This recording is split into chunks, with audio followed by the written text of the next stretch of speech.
السلام علیکم اور ہماری خاص سیریز ایکوز آف کربلا میں خوش آمدید۔ اس سیریز کے دوران ہم امام حسین علیہ السلام کی عظیم قربانی کے بارے میں سیکھیں گے۔ ایپیسوڈ 3 میں ہم امام حسین کے مدینہ چورے کی وجہ کے بارے میں جانیں گے۔ تو آئیں اس مقدس سفر میں شامل ہو جائیں۔ چھوٹی زینب نے اپنے بڑے بھائی کی طرف حیرت اور تجسس بھری آنکھوں سے دیکھا جب وہ دونوں دریائے فرات کے چمکتے کنارے پر ننگے پاؤں چل رہے تھے۔ زینب: بھائی، اگر سچ کے لیے آپ کو سب کچھ چھوڑنا پڑ جائے، اپنا گھر، اپنے دوست، اپنی آرام دہ زندگی، کیا آپ ایسا کر سکتے ہیں؟ حسین: اگر وہ اللہ کے لیے ہو تو شاید ہاں۔ کربلا کی سرزمین پر سورج آہستہ آہستہ غروب ہو رہا تھا۔ سنہری روشنی دریائے فرات کی بہتی پانی پر چمک رہی تھی۔ چھوٹے حسین اور زینب ننگے پاؤں دریا کے کنارے آہستہ آہستہ چل رہی تھی۔ ٹھنڈی ریت ان کے قدموں کے نیچے نرم محسوس ہو رہی تھی اور آسمان خوبصورت نارنجی اور سنہری رنگوں سے سجا ہوا تھا۔ حسین نے اپنے کندھے پر لٹکی چھوٹی سی تھیلی کو درست کیا، بالکل ایک مسافر کی طرح۔ زینب نے محبت سے اس کا ہاتھ تھام رکھا تھا۔ زینب پانی کو دیکھتی ہوئی: بھائی، کیا امام حسین نے بھی ایسا ہی سفر کیا تھا؟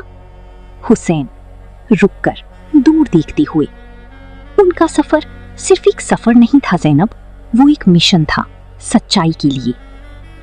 کئی سال پہلے مدینہ منورہ کی بابرکت سرزمین پر ایک خاموش فیصلہ کیا گیا جس نے تاریخ کو ہمیشہ کے لیے بدل دیا۔ امام حسین نبی کریم صلی اللہ علیہ وسلم کے محبوب نواسے نے اپنا گھر چھوڑنے کا فیصلہ کیا، نہ طاقت کے لیے، نہ دولت کے لیے، بلکہ اسلام اور سچائی کو بچانے کے لیے۔ پرسکون رات کے آسمان تلے ایک قافلہ روانہ ہوا۔ خاندان اور وفادار ساتھی ایمان کی روشنی دلوں میں لیے ساتھ چل رہے تھے۔ چمکتے خیمے، نرم چراغوں کی روشنی اور سنہری ریت پر بنتے نرم قدموں کے نشان۔ وہ مدینہ سے مکہ مکرمہ تک گئے، امن کی امید لیے۔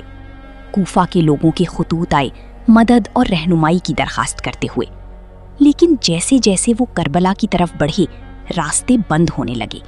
سفر مشکل ہوتا گیا، گردآلود اور غیر یقینی، مگر ایک قدم بھی پیچھے نہ ہٹا، کیونکہ یہ صرف فاصلے کا سفر نہیں تھا، یہ ایمان، صبر اور ناقابل شکست حوصلے کا سفر تھا۔ زینب رک گئی، ان کی آنکھیں نرم ہو گئیں اور ایک ننھا سا آنسو ابھرا۔ زینب: انہوں نے اللہ کے لیے سب کچھ چھوڑ دیا، اپنا گھر، اپنی آرام دہ زندگی، حتیٰ کہ محفوظ زندگی کا موقع بھی۔ حسین نے نرمی سے اس کے کندھے پر ہاتھ رکھا۔ حسین: اور پھر بھی وہ کبھی نہیں رکے، کبھی نہیں ڈرے۔ سچ کبھی اکیلا نہیں ہوتا زینب۔ زینب: بھائی، جیسی جیسی میں ان کی مشکلات کے بارے میں جانتی ہوں، مجھے ان سے اور بھی زیادہ محبت ہونے لگتی ہے۔ وہ کتنے بہادر تھے، میں بھی ان جیسی بہادر بننا چاہتی ہوں۔ دونوں بہن بھائی خاموشی سے کھڑے رہے، ان کے دل محبت، احترام اور عقیدت سے بھر گئے۔ پیارے بچوں اور پیارے والدین، امام حسین ہمیں ایک بہت خوبصورت سبق سکھاتے ہیں۔ کبھی کبھی صحیح کام کرنا آسان نہیں ہوتا، کبھی اس کے لیے ہمیں اپنی راحت چھوڑنی پڑتی ہے، لیکن جب ہم سچائی کا انتخاب کرتے ہیں اور صبر کے ساتھ چلتے ہیں تو اللہ ہمیں طاقت اور حوصلہ دیتے ہیں۔ امام حسین نے فرمایا: اگر تم میرے دین پر یقین نہیں رکھتے تو اپنے دین پر رہو۔ انہوں نے کبھی کسی پر زور نہیں دیا، انہوں نے صرف دلوں کو بھلائی کی طرف بلایا۔ اور اللہ تعالیٰ قرآن مجید میں ارشاد فرماتے ہیں: اور صبر کرنے والوں کو خوشخبری دے دو۔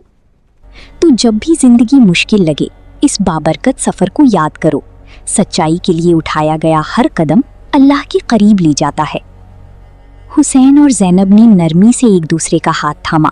وہ دور چمکتے مزار کی طرف دیکھتے ہوئے آہستہ آہستہ آگے بڑھے۔ حسین اور زینب اکٹھے محبت بھری سرگوشی میں: لبیک یا حسین، ہم آپ کی بابرکت راستے پر چلنے کی کوشش کریں گی۔ اے چاند کربلا کے تو نے تو دیکھے ہوں گے اترے تھے اس زمیں پر عرش بری کے تارے اے چاند جلوگر ہے ہاشم کا چاند یہاں پر خیرات روشنی کی لے لیجیو یہاں سے اے چاند السلام علی الحسین وعلی علی ابن الحسین وعلی اولاد الحسین وعلی اصحاب الحسین۔ نیکسٹ ایپیسوڈ کے لیے ہمارے ساتھ جڑے رہیے۔ مزید ایموشنل اسلامک سٹوریز کے لیے لائک، شیئر اور سبسکرائب کرنا مت بھولیے۔